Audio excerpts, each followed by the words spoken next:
Doctor Babasaheb Ambedkar Marathwada विद्यापीठाच्या उपकेंद्राच्या निर्मितीसाठी ज्यांनी मोलाचे प्रयत्न केले त्या म्हणजे अर्चनाताई। या सर्वांच्या प्रचारार्थ उपस्थित असलेले अरुण भाऊ कापसे, प्रमोदजी वाघमारे साहेब उपसभापती बार्शी, रमेशजी पाटील नगराध्यक्ष, केशवबाबू घोगरे, कुंडलिकजी गायकवाड साहेब, या सर्वांचं मी गौडगाव ग्रामस्थांच्या वतीने हार्दिक स्वागत करतो। सगळ्यात पहिल्यांदा सभेचे अध्यक्ष श्री शिवाजी शिक्षण प्रसारक मंडळाचे अध्यक्ष, ज्या संस्थेचे नावाने गौडगावचा एक इतिहास बहुना सर्व परिचित आहे, तरी परंतु मान्यवरांच्या समोर मी निश्चितपणाने सांगेन, ज्या संस्थेची ओळख एक नाविन्याचा विकास, नाविन्याचा शोध आणि गौडगावमध्ये शिक्षणाची गंगा आणणारे कर्मवीर लोकरे गुरुजी या शिक्षण संस्थेचे अध्यक्ष, वय वर्ष 86 असताना सुद्धा तरुणांना लाजवेल असा उत्साह असणारे आमचे बाप्पा हे आजच्या कार्यक्रमाचे सभेचे अध्यक्ष असतील। आजच्या या प्रचार सभेचे अध्यक्षची निवड केलेली आहे, त्याबद्दल मी सर्व ग्रामस्थांच्या वतीनं मी अनुमोदन देत आहे व पुढील कार्यक्रम संतोष बोड सर यांनी स्वीकारावा अशी त्यांना विनंती करतो। यानंतर आदरणीय भाऊंच्या सत्कारासाठी मी आमंत्रित करतोय, फक्त भाऊंचा आहे शॉर्ट मध्येच आहे भाऊ आदरणीय गौडगावचे सरपंच आदरणीय बालाजी पैकेकर, उपसरपंच हिराचंद बाप्पा शिंदे, राहुल भड या सर्वांना विनंती करतो की कृपया आपण भाऊंचं स्वागत करावं। आदरणीय बाप्पांना विनंती करतो।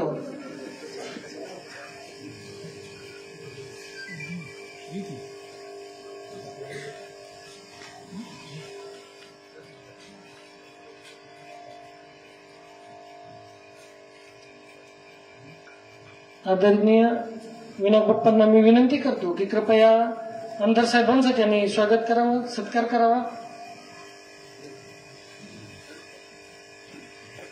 धन्यवाद।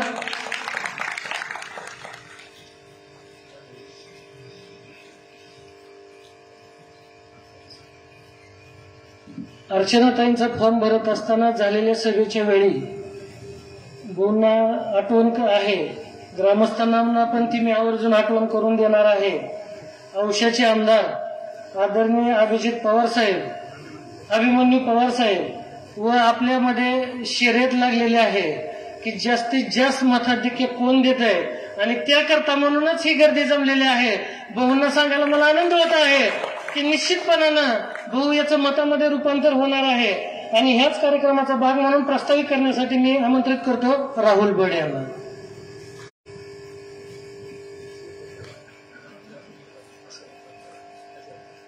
लोकसभेच्या उमेदवार अर्चनाताई पाटील यांच्या प्रचारार्थ राजभाऊ राऊत यांची आज गौडगावमध्ये सभा आयोजित केलेली आहे।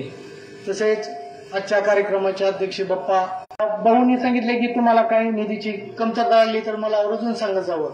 तसेच आपल्या गावामध्ये जी साठवण तलाव आहे ती सध्या आता मोठा होत आहे, त्याची साधारण 6 कोटीची त्याची इस्टिमेट आहे। तसेच आपल्या गावामध्ये जो एसटी स्टँड पासून चौकापर्यंत जो रस्ता आहे तो सध्या निम्मा झालेला आहे, काय थोडाफार राहिलेला आहे। तसेच मला भाऊला आवर्जून सांगू इच्छितो की आमच्या गावामध्ये पाण्याची कमतरता असल्यामुळे, आमच्या शिवारात पाणी खूप कमी असल्यामुळे आम्हाला साठवण तलावाची अत्यंत खूप गरज असते।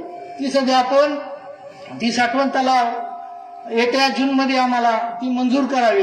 तसेच आमच्या गौडगावमध्ये प्राथमिक आरोग्य केंद्र आहे, तिथं एकच वैद्यकीय अधिकारी आहे। साधारण सोलापूर जिल्ह्यामध्ये 77 प्राथमिक आरोग्य केंद्र आहेत, सर्वच आरोग्य केंद्रामध्ये 2-2 वैद्यकीय अधिकारी आहेत, फक्त गौडगावमध्येच एक आहे। तसंच आमच्या गौडगावमध्ये आपण आरोग्य सेवेसाठी लक्ष द्यावे असं मला वाटतंय। तसेच गौडगाव ही गाव गोडगाव ही गाव आपल्या अर्चनताईसाठी लीड देईल असं सर्व आम्ही ग्रामस्थांनी एकमुखीने विषय घेतलेला आहे. तसेच गोडगावातील जी जुनी जाणकार मंडळी आहे ती सध्या आज भाऊच्या खांद्याला खांदा लावून देऊन प्रयत्न करत आहेत. तसेच आपण जसं आम्ही अर्चनताईला लीड देण्याचा आम्ही सर्वांनी निश्चय केलेला आहे तसंच आम्हाला बाहेरगावच्या बी मंडळीकडून निरोप येत आहेत की आम्ही आता प्रचाराला लागलो आहे. आपल्याला आम्ही सांगू इच्छितो की जो विरोधक मेंबर आहे तो 5 वर्ष आपल्याला थोडंफार नाव माहित होतं, पण आता भाऊ तुम्ही वारंवार सभा घेत आहोत, कार्यकर्त्याला आपण प्रोत्साहन देत आहोत. त्याच प्रोत्साहनाला सर्व आम्ही ग्रामस्थ एकमुखीने आम्ही सर्वजण त्यांच्या प्रचाराला आम्ही लागलेलो आहे.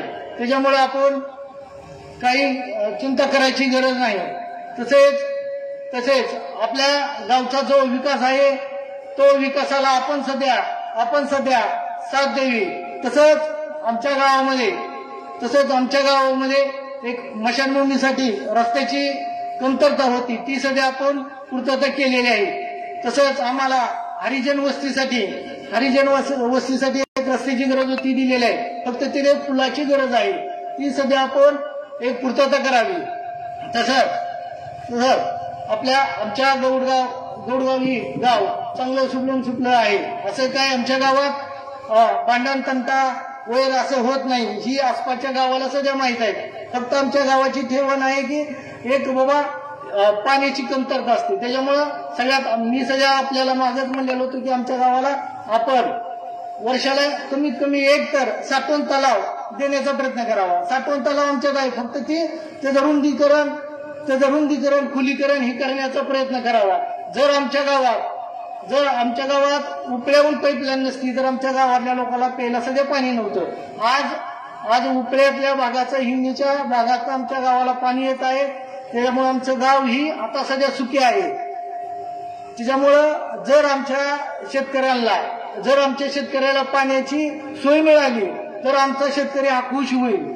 आमच्या काही मित्रमंडळी काही तरुण पोरं म्हणतात की गावाचा आपला विकास आमचा संस्थेच्या माध्यमातून, शाळेच्या माध्यमातून, विविध उद्योगाच्या माध्यमातून आहे. फक्त पाण्याची कमतरता नसल्यामुळं बाहेरगावच्या लोकांना काय वाटतं गोडगावात एवढी पोरं टँटवर का असते ती.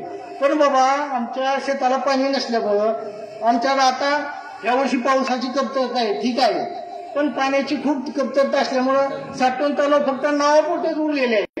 तर आपण ही साठवण तलावाची रुंदीकरण करण्याचा आपण खुलीकरण करण्याचा प्रयत्न करावा. तसेच विविध आपण आमच्या गावासाठी खूप काही केलेलं आहे. जी 4 वर्षात आतापर्यंत झालेलं नाही ती आमच्या गावात करण्याचा प्रयत्न केलेला आहे. आमच्या गावात थोडेफार अपवाद रस्ते राहिलेले आहेत, ती सध्या आपण प्रस्तावित आहेत. तसेच आपण दुसरं एक मोठं काम केलेलं आहे, बार्शी तुळजापूर रस्ता, ही सध्या मंजुरीत आहे. तो सध्या आता जूनपासून काम चालू होईल असं आम्हाला समजलंय. तसंच आमच्या शेतकऱ्यांची ही सगळ्याची मागणी आहे. दुष्काळ निधी तर मिळालेला आहे, ती उत्तम मिळालेला आहे, शेतकरी खुश आहे. फक्त काय झालेलं आहे, एलोमॅजिकचे जे पैसे आहेत, एक आपल्या तालुक्यात 68,000 शेतकरी आहेत, त्यांचा सध्या आपण पाठपुरावा करावा. आता आचारसंहिता ठीक आहे, पण आचारसंहिता शिथिल झाल्यानंतर 7 तारखेचं मतदान झाल्यानंतर आपण ती पूर्तता करचाल ही आम्हाला आशा आहे.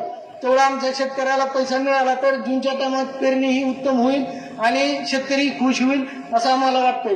तरी मी अधिक काही बोलत नाही, एवढं बोलून मी माझ्या भाषण संपवतो. जय हिंद, जय महाराष्ट्र.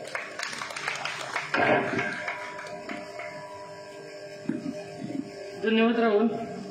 यानंतर जसं की आता तुम्ही सांगितलं की गोडगावसाठी भूमी काय केलं, जी कामं सांगितली, परंतु त्याची आकडेवारी सुद्धा उपलब्ध आहे की जलसंधारण विभागाच्या अंतर्गत नागोबा साठवण तलाव जो आहे त्याचा जो निधी आहे तो 6,79,78,200 रुपये. त्याचबरोबर जनसुविधा योजनेअंतर्गत 18 लाख रुपये मंजूर झाले आहेत. 3054 अंतर्गत कॉन्क्रीट रस्ता, स्टँड ते दत्त मंदिर 35 लाख रुपये त्याचे मंजूर आहेत. काही कामांची मंजुरी होणे बाकी आहे, तरी परंतु आणखी त्यापुढे दलित वस्ती कॉन्क्रीट रस्ता 12 लाख रुपये, मातोश्री पानंद योजनेअंतर्गत गडगाव ते चिलवडी खडीकरणासाठी 24 लाख रुपये, जलजीवन मिशन अंतर्गत गाव पाणी टाकी, पाईपलाईन व स्वच्छ जलासाठी वॉटर फिल्टर यासाठी सर्वात मोठी रक्कम 1,86,00,000 रुपयाचा निधी मंजूर झालेला आहे. छोट्या मुलांसाठी अंगणवाडीच्या बांधकामासाठी 8 लाख रुपये मंजूर झालेले आहे. तर मला सांगायचं एवढंच आहे की निश्चितपणाने भाऊनी गोडगावसाठी भरभरून दिलेला आहे आणि त्याचा ओघ इथून पुढच्या काळात सुद्धा असाच राहील. यानंतर लेबर फेडरेशनचे माजी अध्यक्ष आदरणीय अरुण कापसे यांना मी विनंती करतो त्यांनी आपले मनोगत.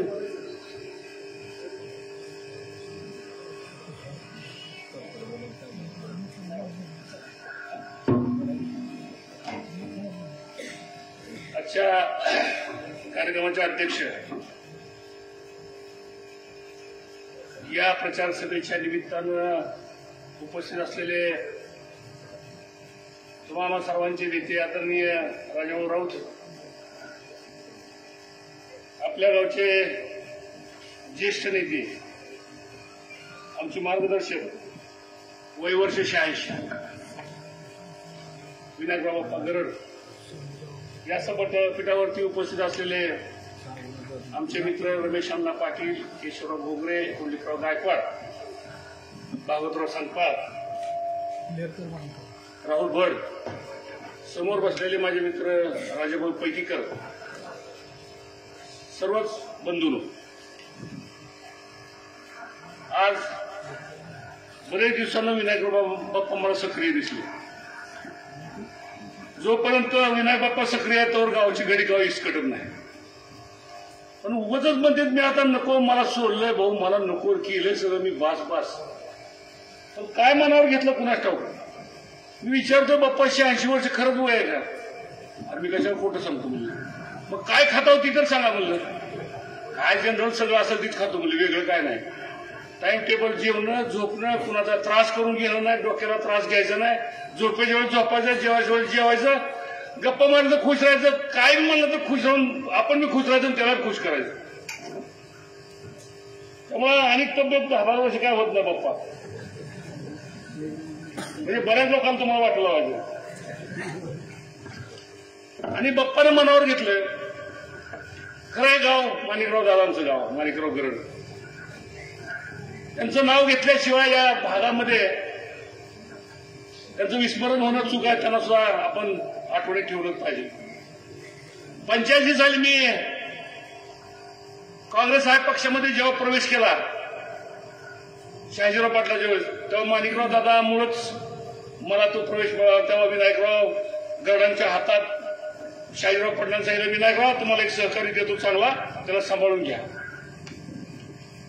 बाप्पाला इकडे तिकडे झाला असं पण काय अडचण आली नाही. आणि मग रुटीन लागत गेलं. कधी बाप्पा इकडे गेले, कधी तिकडे गेले, मतभेद आमचे झाले, पण असं टोकाचे नाही. आता तर त्यांना सवस झालं.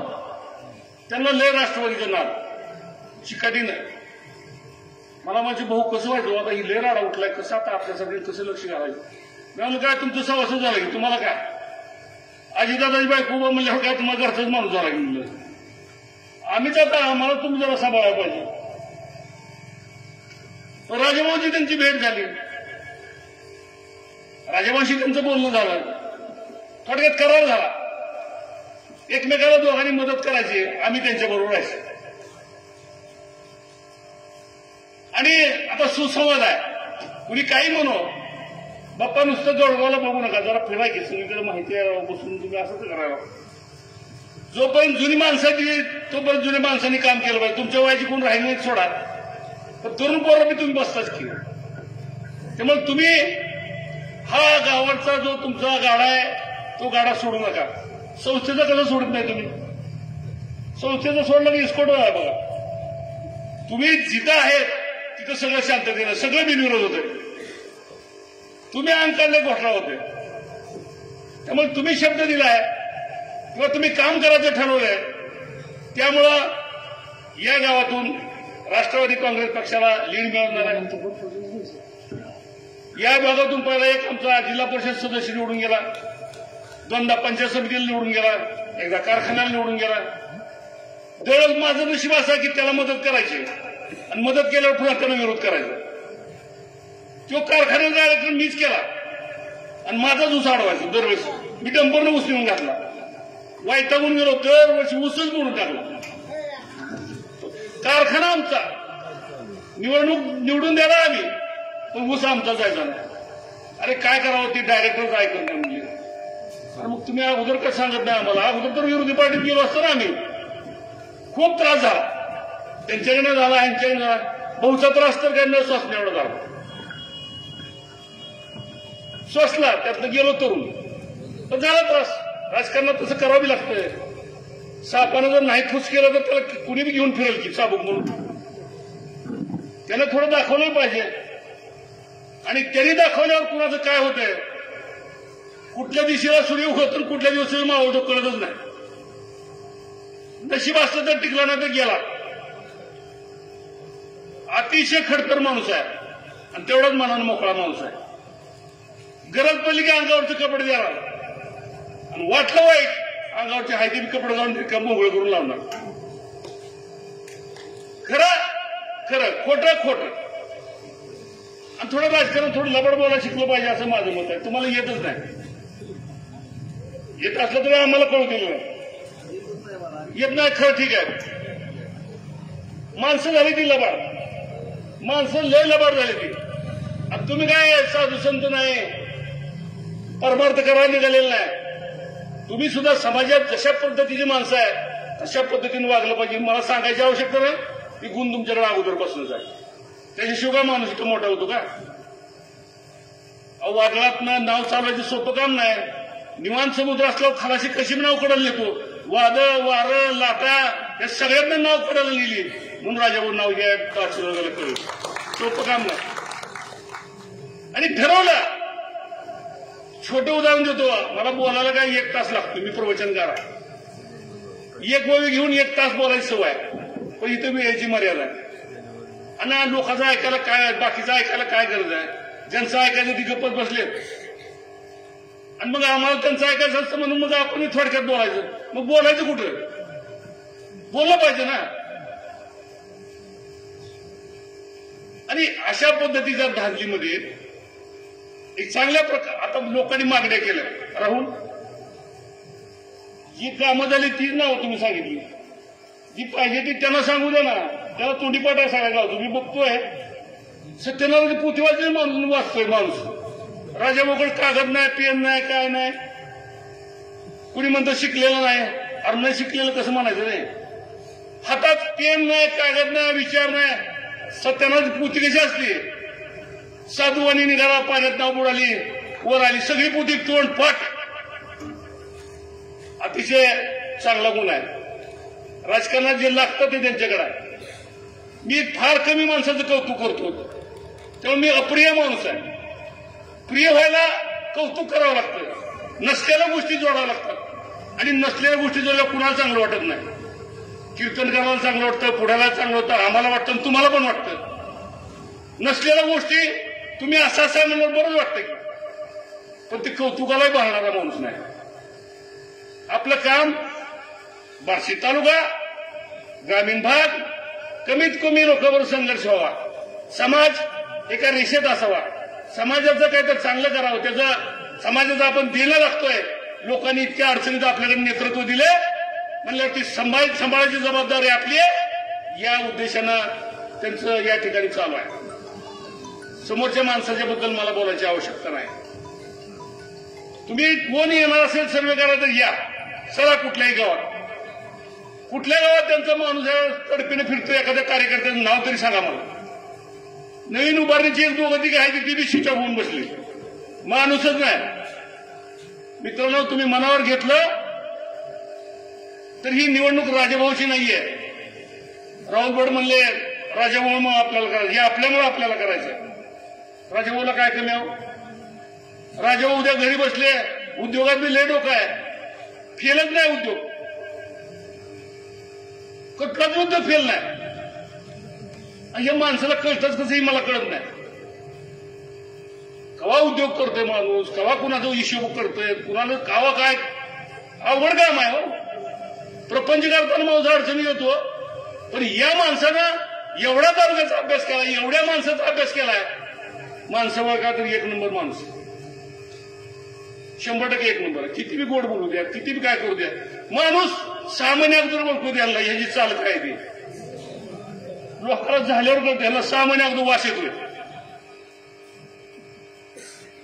सामान्यपणे बोललेलं आता खरं वाटायला की सामान्यपणे म्हणतोय ह्याचं काय तर घोटला वेगळी चालावर का नाही राव तसं कुठलं काय. तर बघा येईल वेळ, सामान्य घडलंच की तसं.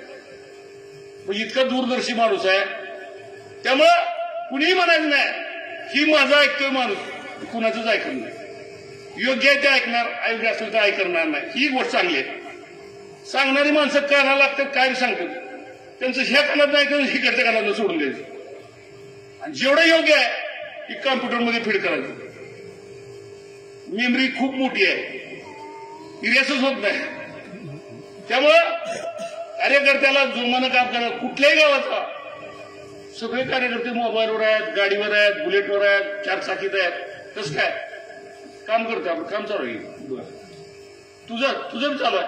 गावात माणूस बघा ना, कार्यकर्ता आहे, राजकारणात समाजकारणात आहे, त्या गावात काम मिळाल्यानंतर त्या गावातल्या माणसानं काम करून 2 पैसे मिळलं त्याचा त्याला आनंद आहे. बरं झालं की तुला 2 पैसे मिळालं तर वाईट काय. इतर नेत्याचं तसं नसतं. इतर नेत्याचं माणसाची परिस्थिती अडचणीत असावी आणि अडचणीत असल्यावर त्यानं माझी गाठ घ्यावी. माणसाचा स्वभाव आहे.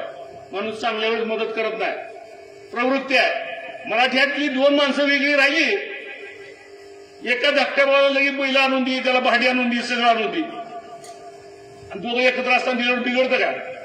म्हणजे त्याचं वाटलं व्हावं, मग आपण त्याला मदत करावी. ही भावना समाजाची आहे, पण ही भावना राजा म्हणून त्यांच्या राजकारणात जवळपास नष्ट केलेली आहे.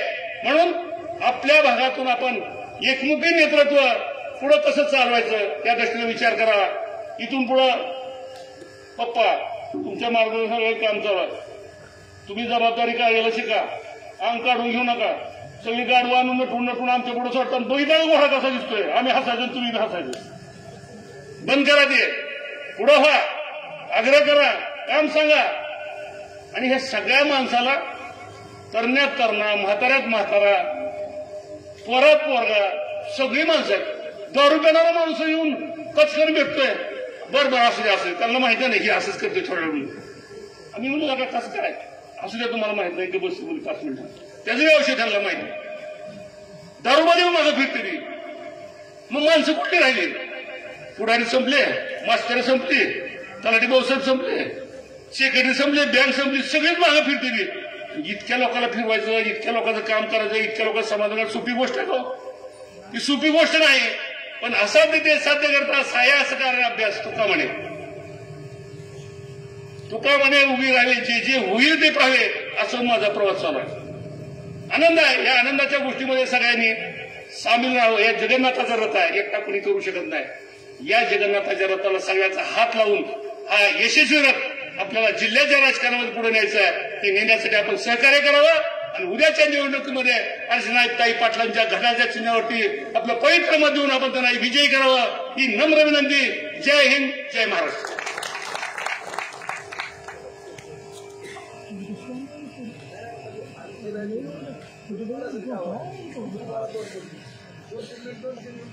आदरणीय काकांना विनंती की कृपया आपण आपलं मनोगत व्यक्त करावं.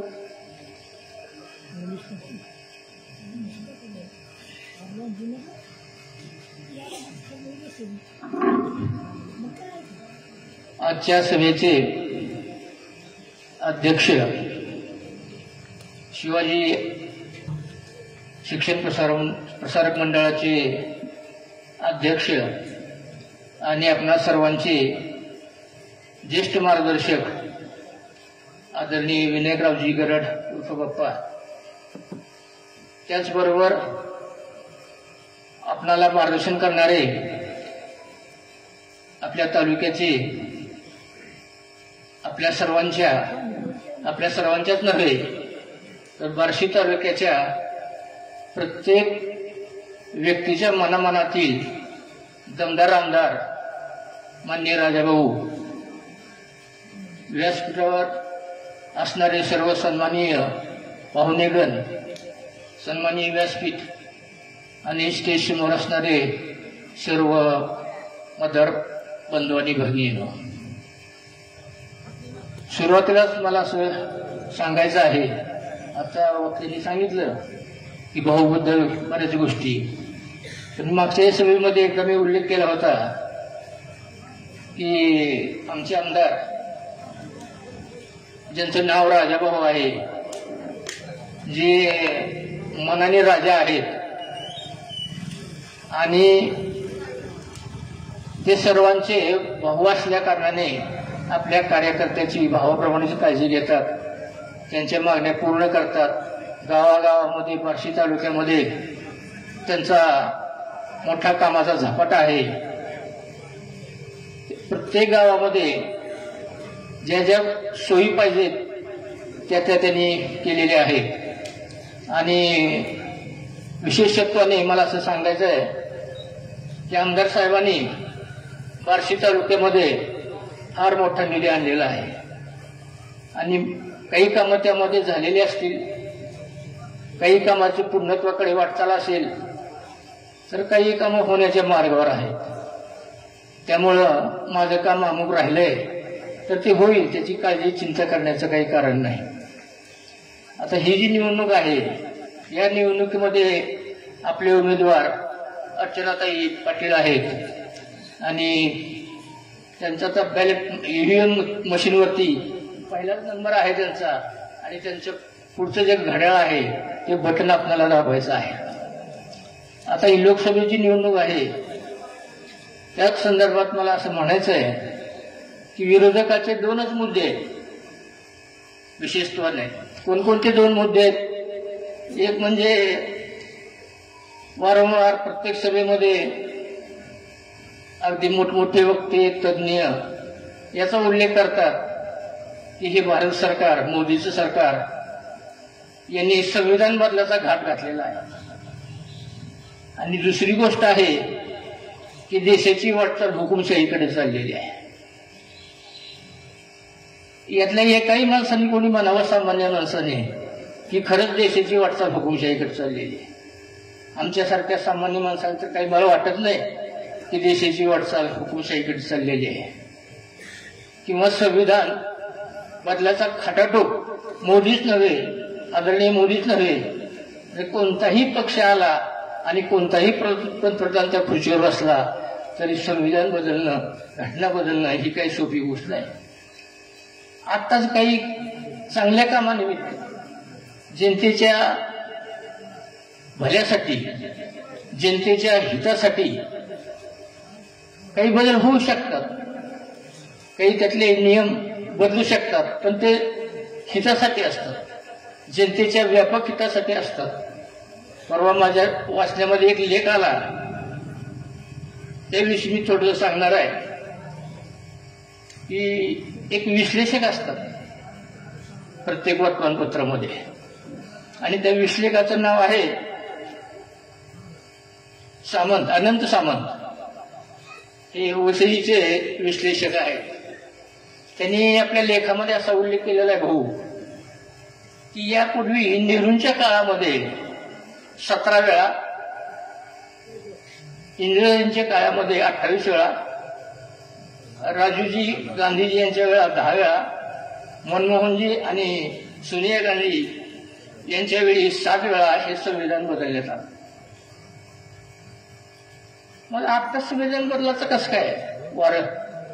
आताच भीती का वाटतंय यांना, विरोधकांना? किंवा हुकुमशाहीकडे वाटचाल चालू आहे असं का म्हणतात वारंवार? त्याची कारणं तुम्हाला माहित आहे, तुम्हाला माहित आहे. एखादी गोष्ट जर आम्हाला मिळाली नाही तर आम्ही ते मिळवण्यासाठी काही करतो, तशातला हा प्रकार आहे. तर वेळ थोडा आहे, बहुना बोलायचं आहे. तर शेवटी मी एवढीच विनंती करतो सर्वांना, समोर जे जनसागर आहे या जनसागरांचं रूपांतर हे मतदानामध्ये निश्चितपणे होणार आहे, याविषयी माझ्या मनामध्ये काही शंका नाही. आणि परत एकदा मी सर्वांना आवाहन करतो की आपण मतदानाच्या दिवशी 7 तारखेला मला वाटतं आपलं मतदान आहे, की अर्चनाताईच्या समोर जे घड्याळाचं बटन आहे ते आपण दाबा आणि त्यांना संस्थेमध्ये पाठवा एवढीच विनंती मी आपल्या सर्वांना करतो आणि माझं भाषण या ठिकाणी संपवतो. जय हिंद, जय महाराष्ट्र.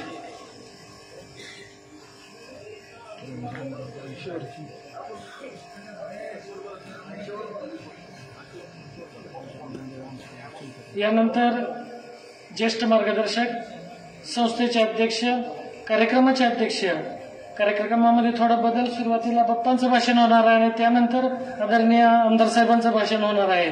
आदरणीय बाप्पांना विनंती, कृपया आपलं मार्गदर्शन. शासनामध्ये प्रचंड वजन असणारे बार्शी तालुक्याच्यासाठी हजारो कोटी निधी उपलब्ध करून देण्यासाठी प्रयत्न करणारे आपल्या तालुक्याचे आमदार आदरणीय राजाभाऊ राऊसाहेब, या ठिकाणी ज्यांनी अतिशय सुंदर असं भाषण केले त्यांचे सहकारी मित्र अरुणभाऊ कापसे यांनी अगदी दादाबरोबर, शाहीराव पाटलाबरोबर काम केलेला एक तरुण पोरगा. या ठिकाणी आमचे जुने सहकारी कुंडलिक भाऊसाहेब, प्रत्येक कार्यक्रमाच्या वेळेस अतिशय सुंदर सूत्रसंचालन करणारे केशवबापू घोगरे, गौतमराजे वाघमोडे, आमचे झरेगावचे संपा, उपस्थित बंधू भगिनी आणि घरामध्ये शांत चित्तेने ऐकणाऱ्या माझ्या भगिनी, आज या ठिकाणी अनुभवाने आता बरंच या ठिकाणी स्पष्टीकरण केलेलं आहे. या गावचं वैशिष्ट्य असं आहे आमदार साहेब, या गावचं शिल्पकार असणारे आमचे कैलासवासी श्रीरंग मुंडी काकडे, कैलासवासी माणिकराव दादा गरड आणि कैलासवासी कर्मवीर लोहकरी गुरुजी यांचं मार्गदर्शन, यांनी या गावावर घातलेले संस्कार, यांनी कामकाज केलेले आहे. यांच्या त्याच पद्धतीनं आतापर्यंत या गौरवाची वाटचाल चालू आहे. आमच्यामध्ये 72 पर्यंत या गोडगावमध्ये कसल्याही प्रकारचं इलेक्शन नाही, बिनविरोध. पूर्वी हा वैराग भाग मोहोळा जोडलेला, अगदी निर्मला आणि राजे भोसले यांच्यापासून राजन पाटलापर्यंत अगदी एका मुख्यानं मतदान करणारं हे गाव, एक सुद्धा मत वाया जाणार नाही. आणि अशा पद्धतीचं कामकाज या ठिकाणी चालत असताना आता गाव म्हटलं की मतभेद असतात, घर म्हटलं तर असतात, मग गाव आहे. पुढे काही थोडे मतभेद झाले, मतभेद आमच्यात जरूर आहेत पण मनभेद नाही. मतभेद जरूर आहे, मनभेद नाही. आम्ही कुठलाही कार्यक्रम असो, तोरण असो, मरण असो किंवा कुठला खाजगी कार्यक्रम असो, त्या ठिकाणी आम्ही सर्व एक असतो. अशा पद्धतीचे संस्कार आमच्यावर घालून दिले. यापुढे राजकारणामध्ये बदल होत चालले. आम्ही खरं म्हणजे काँग्रेस माइंड असणारी माणसं, अगदी म्हणजे भोसले घराण्यापासून अगदी राजन पाटलापर्यंत, राष्ट्रवादीपर्यंत काँग्रेस पक्षामध्ये 2 फूट झाले, भाग झाले. त्यात शरद पवार साहेबांनी राष्ट्रवादी काँग्रेस पक्ष काढला. त्याच्यानंतर आम्ही त्या पक्षामध्ये काम केलं. हे काम करीत असताना परत बऱ्याच राजकारणामध्ये भानगडी सुरू झाल्या आणि परत शरद पवार साहेबांच्या राष्ट्रवादीमध्ये फूट पडली. अजितदादांनी आपला वेगळा पक्ष काढला, वेगळी सूर मांडली. आता आमच्यासारख्या कार्यकर्त्यांची फार मोठी पंचायत झाली. काय करावं, कसे निर्णय घ्यावे, हे खाल्ल्या लोकांचा अतिशय वाईट परिस्थिती. तरी पण साहेबांना आम्ही आदरणीय मानतोच, पण अजितदादांचं आपण जर नेतृत्व पाहिलं, अतिशय खमक्या नेतृत्व, शिस्तबद्ध माणूस, दिलेला शब्द पाळणारा, वेळेचं महत्व जाणणारा, एखादं काम होत असेल तर करणारा, होत नसेल तर स्पष्ट सांगणार, होणार नाही, अशा पद्धतीचं आपला हा नेता खंबीर. यांच्या पाठोपाठ आपणही त्यांचं काम करावं अशा प्रकारची इच्छा निर्माण झाली आणि म्हणून आमदार साहेबांनी ज्यावेळेस आम्हाला भेटतील त्यावेळेस कवटाळायचं आणि मला पाठिंबा द्या म्हणायचं. त्यांनी फार म्हणजे दिवसापासून असा आग्रह धरला आणि हे होत असताना शेवटी मग म्हटलं आपण हे म्हणताय तर आपण देऊ त्यांना पाठिंबा. आणि म्हणून या गावाला राष्ट्रवादी काँग्रेस पक्षाचं चिन्ह घड्याळ हे नवीन नाही. या घड्याळावर आपण शिक्का देऊन बरेच आपण आमदार निवडले. तेव्हा उद्याची जी निवडणूक होणार आहे लोकसभेची, ज्याला आपण संसद म्हणतो, देशाचं हायेस्ट असं सभागृह, ज्या सभागृहामधून सर्व भारताचा कारभार चालणार आहे, त्याच ठिकाणी सर्व निर्णय होणार आहेत, त्याच ठिकाणी संरक्षणाच्या काही धोरणं चालणार आहेत, शेतकऱ्याचे काय प्रश्न आपल्याला सोडवावे लागतील, अशा प्रकारचं एक महत्वाचं संसद चालविण्यासाठी एक चांगल्या प्रकारचं नेतृत्व असणं गरजेचं आहे. आणि ते नेतृत्व आपल्याकडे आहे ते मोदीच्या रूपानं. त्यांचे हात बळकट करण्यासाठी आपल्या भागातून म्हणजे धाराशिव मतदारसंघातून आपल्याला अर्चनाताई पाटील यांना पाठवायचं आहे. अर्चनाताई पाटील यांच्या घराण्याचा आपण जर इतिहास पाहिला, त्यांचे सासरे डॉक्टर पद्मसिंह पाटील हे धडाडीचे कार्यकर्ते. 45 वर्षे त्यांनी अतिशय सुंदर असं काम केलं पाटबंधारा मंत्र्यापासून. त्यांचे चिरंजीव राणादादा हे तुळजापूरचे लोकप्रिय खासदार, ते आमदार राणादादा आमदार आणि त्यांच्या या पत्नी अगदी फ्रेशच्या आहेत, नवीन आहे, काम करण्याची हौस आहे. आणि त्यांनी जिल्हा परिषदेचे उपाध्यक्ष म्हणून अतिशय सुंदर असं कामकाज केलेलं आहे. तेव्हा अशा या उमेदवाराला आपल्याला लोकसभेमध्ये पाठवायचं आहे. आपल्या भागाचे प्रश्न मांडण्यासाठी आपण त्यांना निवडून द्यायचं आहे. त्यांचं चिन्ह आहे घड्याळ. या घड्याळाच्या चित्रावर आपण शिक्का मारून त्यांना प्रचंड मताने निवडून द्यावं, अशा प्रकारची विनंती मी आपल्याला करतोय. दुसरं म्हणजे आपल्या आमदार साहेबांनी ज्यावेळेस आम्ही चर्चा केली, भेटलो, त्यावेळेस ते पाण्याशिवाय दुसरं काय बोलतच नाही. झोपेत पाणी, बोलताना पाणी, जेवताना पाणी, आणि इतकं त्या पाण्याविषयी त्यांचं वेळ सुरू झालंय की माझा तालुका हा हिरवागार कसा होईल आणि माझ्या तालुक्यातील वेगवेगळी योजना कशा राबविता येतील हे स्वप्नात सुद्धा ते गोपतायत. अशा प्रकारचं एक नेतृत्व आपल्यामध्ये निर्माण झालेलं आहे. आणि कुठलाही निधी देण्याच्या बाबतीत ते हायगाई करीत नाहीत. बार्शीला मी 5 दिवसापूर्वी माझे मित्र अनिल पाटील वकील हे भेटले. आम्ही गप्पा मारत होतो. गप्पा मारीत मारीत त्यांनी सांगितलं, गप्पा म्हणले आमच्या गावाला आमदारांनी किती फंड द्यावा. मी म्हणला दिले असतील 35-30 लाख रुपये. नाही म्हणले 100 कोटी रुपये पांगरीला मतदार दिले. मी म्हणले विचारतो आमदार साहेबाला काय भानगड. खरं आहे.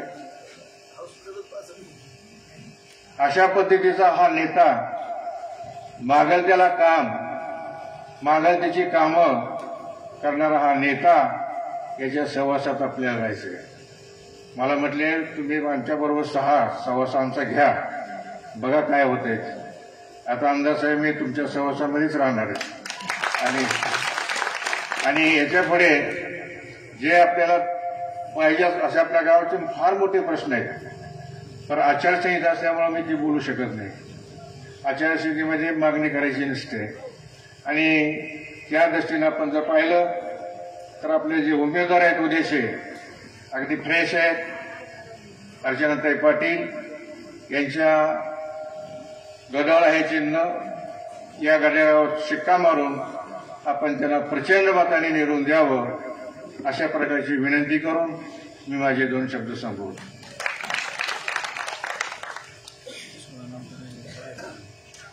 धन्यवाद सर. धन्यवाद बुप्पा. भाऊंना मला सांगायला आवडेल, जसं की लोकसभेच्या इलेक्शनमध्ये नक्कीच बार्शी तिकडे सरशी असते, तशा पद्धतीनं त्या पद्धतीनं गडगावमध्ये जो लीड आतापर्यंत गेलेला आहे, एकूणच इलेक्शनचं जर बघितलं, जिकडे बप्पा आहेत तिकडे लीड आहे. यानंतर एक छोटा कार्यक्रम आहे. गडगाव ग्रामपंचायतचे माजी सदस्य रघुनाथ गरड सर यांचा भारतीय जनता पार्टीमध्ये जाहीर प्रवेश होत आहे. कृपया त्यांना मी स्टेजवर आमंत्रित करतो आहे. त्यांच्याबरोबरचे सर्व सहकारी त्यांना देखील मी स्टेजवरती आमंत्रित करत आहे.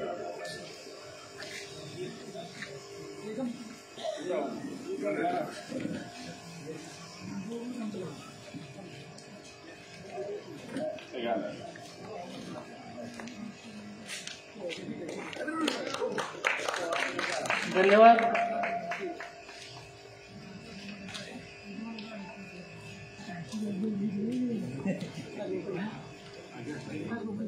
यानंतर दुसरा प्रवेश आहे राजभाऊ पैकेकर. कृपया त्यांना विनंती आहे की आपण स्टेजवरती यावं. आणि घेऊन जा की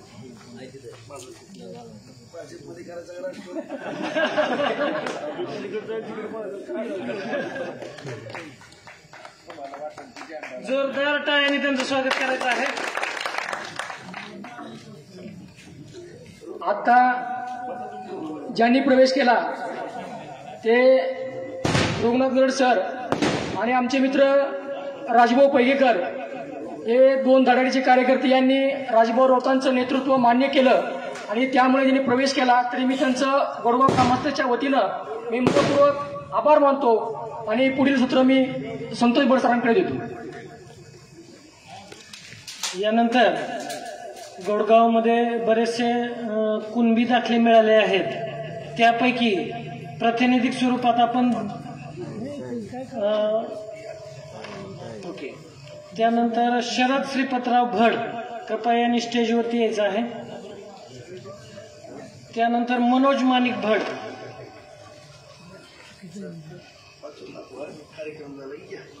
कार्यक्रम झाल्यानंतर कृपया त्यांनी बाकीच्या सर्वांचे सर्टिफिकेट दिले जातील. यानंतर नाही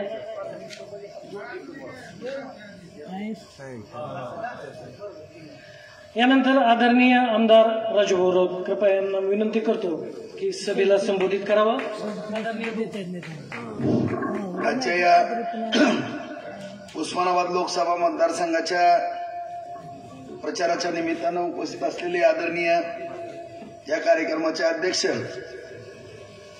आदरणीय बाप्पा, बऱ्याच दिवसापासून वाट पाहत होतो की कधीतरी तुम्ही आमच्या स्टेजवर येताल, परंतु अजितदादांनं तुम्हाला विनंती केली आणि तुम्ही आमच्या जवळ जुळवून घेतलं, त्याबद्दल आमच्या सगळ्या पार्टीच्या वतीनं तुम्हाला धन्यवाद. बरोबर, नाहीतर बाप्पाने आम्हाला कधीच मेळ बसून दिलं, सारखं आम्हाला गोल गोल गोल गोल चक्करच केलं. आज या ठिकाणी तुमच्यासारख्या ज्येष्ठ नेत्याची, अनुभवाची, आमच्यासारख्याला मार्गदर्शनाची फार आवश्यकता बाप्पा. असे आदरणीय बाप्पा उपस्थित माजी नगराध्यक्ष रमेश अण्णा, आमचे आदरणीय भाऊ, सन्माननीय बापू भाऊ वगैरे सगळे प्रमोद, आमचे पैकर, सरपंच, सर्व सदस्य, आदरणीय आमचे बडसर, सूत्रसंचलन केलेले बडसर, गरडसर, भैया, राहुल काकडे, पैकीकर, आमचे भगवतजी सांगपाळ, आबा आताच ज्यांनी प्रवेश केला असे आमचे गरड, राजभाऊ पैकीकर, उपस्थित सर्व वडीलधारी मंडळी, जे बडसाहेब, बडकाका, उपस्थित आसपासच्या गावातून आलेले सर्व पदाधिकारी. अरे नको आज निवडू, एकदा डोकं फुटलो तुम्हाला कोण. आज या ठिकाणी खऱ्या अर्थानं बांधवानं माझ्या अगोदर सगळ्याच वक्त्यांनी आपापले विविध विचार या ठिकाणी मांडले. मी आपल्याला या ठिकाणी या लोकसभेच्या, धाराशिव उस्मानाबाद लोकसभेच्या या निवडणुकीच्या निमित्तानं विनंती करतो, कारण या गौडगावच्या सगळ्या वातावरणावरती आसपासच्या गावाचं भवितव्य अवलंबून निश्चितपणानं राहतंय. कारण या ठिकाणी शिवाजी शिक्षण प्रसारक मंडळ, विविध बाजाराच्या निमित्तानं सर्व आसपासची गावं या गावाला जोडली गेलेली. आणि या ठिकाणी माझी नम्रतेची विनंती आहे बांधून की ही निवडणूक नको बाबा ओढू, ही निवडणूक कुठलीही बांधवांनो ग्रामपंचायतीची नाही, जिल्हा परिषदची नाही किंवा विधानसभेची नाही. ही निवडणूक संपूर्ण आपल्या देशाचं भवितव्य ठरवणारी निवडणूक आहे. आज आपल्यासारख्या सर्वसामान्य नागरिकांची काळजी घेणारा एक अत्यंत लोकप्रिय पंतप्रधान आपल्या देशाला लाभलेले आहेत आदरणीय नरेंद्र मोदी साहेब. आणि यांना तिसऱ्यांदा पंतप्रधान करण्याच्या दृष्टिकोनातून आज आपण या ठिकाणी ही निवडणूक या ठिकाणी पार पाडत असताना माझी सर्वांना नम्रतेची विनंती आहे की बांधवांनो, आज या ठिकाणी आपल्या पंतप्रधानांनी आपल्या देशाची मानकी उंचवली. यार नको रे बाबा, कोण यार नको म्हणू, कसं लागन कोणाला, लागन रे बाबा कोणाला तर नको. आज या ठिकाणी नको म्हणू, लागन कोणाला तर डोक्यात नका नका कशाला नाही नको, लागन कोणाला तर माहिती बसली. आज या ठिकाणी मित्रांनो संपूर्ण जगाचं लक्ष या निवडणुकीकडे लागलेलं. आज जग पाहतंय की नेमकं या देशाची निवडणूक कशी होणार, देशाचं पंतप्रधान कसं निवडलं जाणार, आणि संपूर्ण जग या निवडणुकीकडे पाहत असताना आपण या ग्रामपंचायतीकडे लक्ष देणं किंवा जिल्हा परिषद पंचायत सारख्या निवडणुकीकडे लक्ष देणं अत्यंत चुकीचं ठरणार आहे. मी सगळ्याला विनंती करतो, सगळे मतभेद बाजूला ठेवा, सगळे विषय बाजूला ठेवा. मित्रांनो, आपल्या या लाडक्या पंतप्रधानाला परत तिसऱ्यांदा पंतप्रधान करण्याच्या दृष्टिकोनातून आज आपण या ठिकाणी सर्वांनी प्रयत्नशील असणं गरजेचं आहे. आज या ठिकाणी आपल्या अर्चनाताई पाटील आपल्या समोर उमेदवार आहेत, राष्ट्रवादी पक्षातून त्या घड्याळे चिन्ह घेऊन उमेदवार आहेत. आताच बाप्पाने सांगितलं की अजितदादा पवारांसारखा एक धडाकेबाज या ठिकाणी उपमुख्यमंत्री आहे. त्यांनीही या ठिकाणी नरेंद्र मोदी साहेबांचं काम बघून महायुतीमध्ये समावेश त्यांचा झाला, आदरणीय शिंदे साहेबांचाही झाला.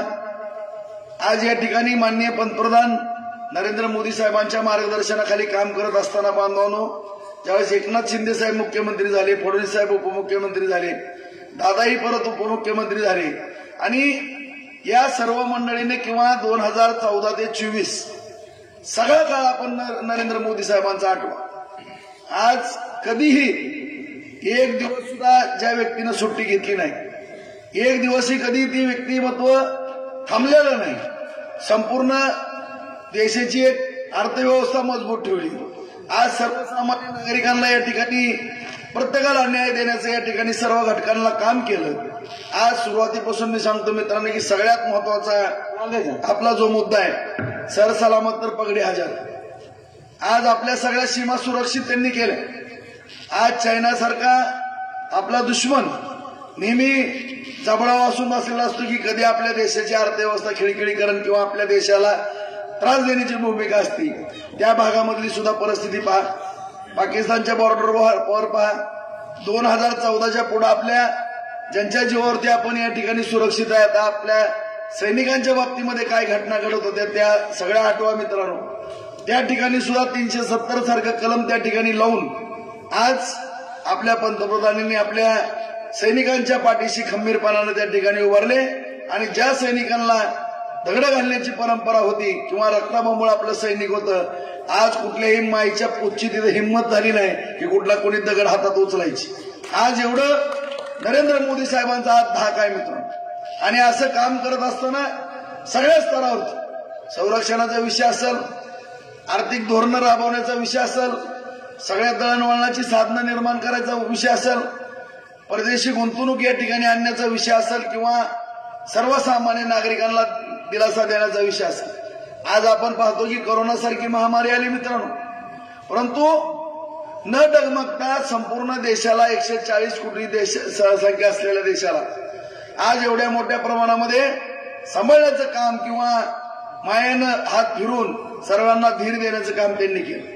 सगळ्या देशामध्ये आपण पाहतोय 140 कोटीची लोकसंख्या असलेला देश, आसपासचे जर देश 2 कोटी 5 कोटी लोकसंख्या असलेले, सगळ्यांची अर्थव्यवस्था ढासळली मित्रांनो. परंतु आज आपण सगळेजण पाहतोय की एवढं मोठं संकट येऊन सुद्धा कुठलाही एक घटक असा विकासापासून वंचित ठेवलेला नाही. मग 80 कोटी लाभार्थ्यांना मोफत धान्य असेल, आयुष्यमान योजना असेल, महिला सबलीकरणचा विषय असेल, शेतकऱ्यांना अनुदान देण्याचे विषय असतील, विश्वकर्मा योजना असेल, आज प्रत्येक घटक कुठलीही विहिरींचे विषय असतील, आज शेतीला अवजारे देण्याचे विषय असतील, खतावरली सबसिडी असेल, ड्रीपवरची सबसिडी असेल, कुठला आज एक मुद्दा असा नाही की त्यांनी त्या त्या विषयामध्ये लक्ष घालून सर्व मुद्रा योजना असेल, विश्वकर्मा योजना आहे, कुठली योजना अशी नाही मित्रांनो की त्या ठिकाणी त्यांनी भरीव अशी मदत केली ना. असा एकही विषय आपल्याला हुडकून सापडायचा. एक मिळून जगाच्या पाठीवरती आपला भारत देश आहे मित्रांनो. नीट तुम्ही बारकाने विचार करा. मूल जन्माला येत असल्यापासून जो मृत्युमुखी वयस्कर झाल्यानंतर पडतो त्याच्या सुद्धा माहितीची दखल घेणारा आणि मुलाचं सुद्धा जोपासना करणारा हा भारत देश. अशा भारत देशाचं नेतृत्व त्यांनी करत असताना सर्वांना समाधानी ठेवण्याचं या ठिकाणी काम केलेलं आहे. आज देशाचा रुबाब वाढवलेला आहे. आज आपण पाहतोय की इंग्रजांनी सूर्य कधी सुद्धा त्यांचा मावळत नव्हता. कुठं जगावरती राज्य केलं, त्यांची सुद्धा अर्थव्यवस्था ढासळली गेली. परंतु आज आपल्या देशाची अर्थव्यवस्था मजबूत ठेवलेली आहे मित्रांनो. आणि आज हे काम करत असताना मला एवढंच या ठिकाणी सांगायचंय की त्यांच्याच मार्गदर्शनाखाली शिंदेसाहेब मुख्यमंत्री झाले, फडणवीस साहेब उपमुख्यमंत्री झाले, अजितदादा आता उपमुख्यमंत्री झाले मित्रांनो. आणि त्याच्या जीवावरती माझ्यासारखा एक सामान्य कार्यकर्ता, मग भाऊनी सांगितलं किंवा बाप्पा तुम्ही ऐकलं, पांगरीला सुद्धा ते सत्य आहे. 65 कोटीचं हॉस्पिटल त्या ठिकाणी पांगरीला मंजूर करून दिलं. आरोग्य रुग्णालयाला उपजिल्हा रुग्णालयाचा दर्जा त्या ठिकाणी दिला आणि ट्रामा युनिट त्या ठिकाणी मंजूर केलं. संपूर्ण पाईपलाईनची कामं असतील किंवा प्रत्येक रस्ते, गटारी, दिवाबत्ती जोडणारे रस्ते असतील, सर्व स्तरावरती त्या ठिकाणी मोठ्या प्रमाणामध्ये आपण काम करू शकतो. आज संपूर्ण तालुक्यामध्ये पाण्यावरती आज एवढ्या मोठ्या प्रमाणामध्ये आपण काम करतोय. उपसा सिंचन योजनेचा उपळाई भागामध्ये काम चालू आहे मित्रांनो. जाऊन बघा, त्या भागामध्ये 12,550 हेक्टर क्षेत्र आपलं वलिताखाली येणार आहे. आज या ठिकाणी हा तर एक भाग आहे ना, म्हणजे कुणी मानू ना मानू, पप्पा बडसर मी तुम्हाला प्रामाणिकपणानं कबुली देतो भाऊ की ह्या भागावरती माझं सगळ्यात जास्त लक्ष आहे. कारण या ठिकाणी पाण्याचा जो विषय आहे तो अत्यंत गंभीर आहे. कुठनं स्रोतच नाहीत पाण्यात. आणि जे जुन्या काळामधले जे पाझर तलाव आहेत त्याला जे साठवण तलावात रूपांतर करतो बाप्पा, त्याच्या पाठीमागचा प्रामाणिक उद्देश आहे माझा. त्या भागातनं उजनीचं पाणी येईल, नागझरी, भोगावती त्या भागामध्ये पाणी मिळेल, चांदणी, बिडकी, राम नदी आहे, त्याच्यावरनं तिकडे किटवेर होतील, घोरावड्यावरती किटवेर होतील. ह्या भागाने नेमकं करायचं काय? त्याला एकमेव मार्ग होता की जुने जे पाझर तलाव छोटे छोटे आहेत त्याला साठवण तलावामध्ये रूपांतर करायचं. आज गौडगावला सुद्धा आपण दिला, टोळगाव असेल, रुईला दिलेत, मालेगाव आहे, त्याचबरोबर संगमनेर आहे. तुम्ही सगळे साठवण तलाव बघा, सगळे कासारीच आहेत, सगळे मोठे मोठे साठवण तलाव या भागामध्ये आपण करण्याचं काम केलं. संगमनेरचा विषय असेल, एक केला, दुसरा मंजूर करतोय. कौडगावला सुद्धा एक दिला, इथं तांबेवाडीला आपण दिला, लमाणतांड्यावरती दिला. प्रत्येक भागामध्ये जवळपास 37 साठवण तलाव आज या ठिकाणी आपण बार्शी तालुक्यामध्ये मंजूर केले. त्या ठिकाणी 35 साठवण तलावाची कामं या ठिकाणी चालू आहेत मित्रांनो. काय काय तर तुम्ही पांढरीचा साठवण तलाव बघा, लाडोळ्याचा साठवण तलाव बघा, त्याचा फायदा किती होतो. आज 100 एकर जमीन भिजणारी कमीत कमी 500 एकर, कुठं 700 एकर, कुठं 1000 एकर, कुठं 1200 एकर, कुठं 1500 एकर जमीन भिजू लागते. भिजणार आहे, भिजते. त्याच पद्धतीनं या ठिकाणी माझ्या गौडगाव मधल्या जनतेला, शेतकरी बांधवाला शब्द देतो बांधवांनो, दर 1 वर्षाला असे 4 साठवण तलाव बाप्पा या ठिकाणी या गौडगावमध्ये मी देण्याचं काम निश्चितपणानं करतो. आणि ह्या भागामध्ये आणखीन आता संगमनेरची एक यादी मंजूर होती, तिथं पण साठवण तलाव मिळणार आहे, मालेगावला पण साठवण तलाव. या ठिकाणी ज्या गावामध्ये पिण्याच्या पाण्याची अडचण आहे त्या ठिकाणी शेतीला पाणी देण्याचा माझा प्रयत्न असणार आहे. MIDCच्या माध्यमातून सुद्धा आज बार्शीला MIDC चालू आहे. नवीन नवीन उद्योग त्या ठिकाणी उभं राहतात. त्याचबरोबर वैरागला सुद्धा जी वैरागची अस्मिता असलेला कारखाना, काल सुद्धा मी उपळे तुम्हाला मध्ये म्हणलं, आदरणीय तुळशीदादा असतील, आदरणीय चंद्रकांत नाना, धन्यकुमार विंपरजी, डोरे पाटील आहेत, बुडू काका होते, भाऊसाहेब जाडवके होते, माणिकदादा गरड होते, आज या ठिकाणी काकडे सर होते, त्याचबरोबर लोकरे गुरुजी होते. सगळी जुनी जाणती माणसं या भागात हा 8 तालुक्याचं कार्यक्षेत्र असलेला बाप्पा कारखाना उभा केला. परंतु दुर्दैवानं कोणी पण पाडलाय तुम्हाला सगळ्याला माहिती. परंतु आज जबाबदारी मी या ठिकाणी सांगतो, आज ज्या पद्धतीने इंद्रेश्वरला मदत सरकारने केली तो चांगला चालू लागला. आर्यन बंद पाडला बँकेच्या माध्यमातून, बँकेला अडचणीत आणलं, तरी देखील तो सोडवणे चालू केल्यानंतर त्या ठिकाणी त्यांना मदत केली. त्या धर्तीवरती संतनाथ कारखाना सुद्धा चालू केलेला तुम्हाला निश्चितपणाने या ठिकाणी दिसन बांधवानो त्याच्या बाबतीमध्ये सुद्धा काळजी करायचं कारण नाही. 225 एकर जमीन आहे, कारखान्याला 75 एकर राहील आणि 150 एकर जमीन त्या ठिकाणी MIDC त्या ठिकाणी सुद्धा होईल. बार्शीला 296 कोटीची पाणी पुरवठा योजना आणली, रोज 4.5 कोटी लिटर पाणी येणार आहे. वैरागला सुद्धा 50 कोटीची योजना अमृत 2 मधनं आपण जुलैमध्ये त्याची मंजुरी येईल. 100 गावाला जलजीवन मिशन मधनं आपण पाणी पुरवठा योजना दिलेल्या आहेत. अशा रीतीने या ठिकाणी पिण्याचं पाणी असेल, शेतीचं पाणी असेल, सगळे रस्ते असतील, अंतर्गत कॉन्क्रीटचे रस्ते असतील, दलित वस्ती असेल, 25-15चा निधी असेल, सगळे निधी या ठिकाणी गौडगावला देण्याचं काम केलं. आज काही थोडी कामं वादामुळे थोडी राहिले, एखादं दुसरं, त्याच्यावरती सुद्धा निश्चितपणानं मार्ग काढला जाईल. आज या ठिकाणी माझी सगळ्यांना नम्रतेची विनंती, आज वेळ संपत यायला लागली, रात्र कमी आणि सोंग बांधवानं जास्त आहेत. आम्हाला प्रत्येक गाव ना गाव घ्यायचंय. आज आचारसंहिता त्याची जाणीव मला निश्चितपणाने ठिकाणं आली, परंतु एवढीच या ठिकाणी माझ्या सर्व बांधवांना विनंती करतो की आपण सर्वांनी या ठिकाणी काम तर मी केलेलं आहे, करणार आहे, भविष्यातही करणार आहे मित्रांनो. परंतु अर्चनाताई पाटील या जर चांगल्या मताधिक्यानं या भागातनं निवडून आल्या तर निश्चितपणानं 2,500 कोटीचा निधी आपल्याला मिळालेला आहे. त्याच्यामध्ये 376 कोटीचा बाप्पा तुळजापूर रस्ता सुद्धा आहे, तो सुद्धा सोलापूर रस्त्यापेक्षा उजवा होईल. 15 ते 20 वर्ष त्या रस्त्याला काही होणार नाही एवढा शब्द मी या ठिकाणी देतो. आणि भविष्य काळामध्ये या भागाचा पूर्णपणे विकास करण्याची जबाबदारी स्वीकारतो. तरी आपण अर्चनाताई यांना जास्तीत जास्त मतांना निवडून द्यावं एवढी नम्रतेची विनंती करून वेळ संपत आल्यामुळे माझे 2 शब्द या ठिकाणी संपवतो. जय हिंद, जय महाराष्ट्र.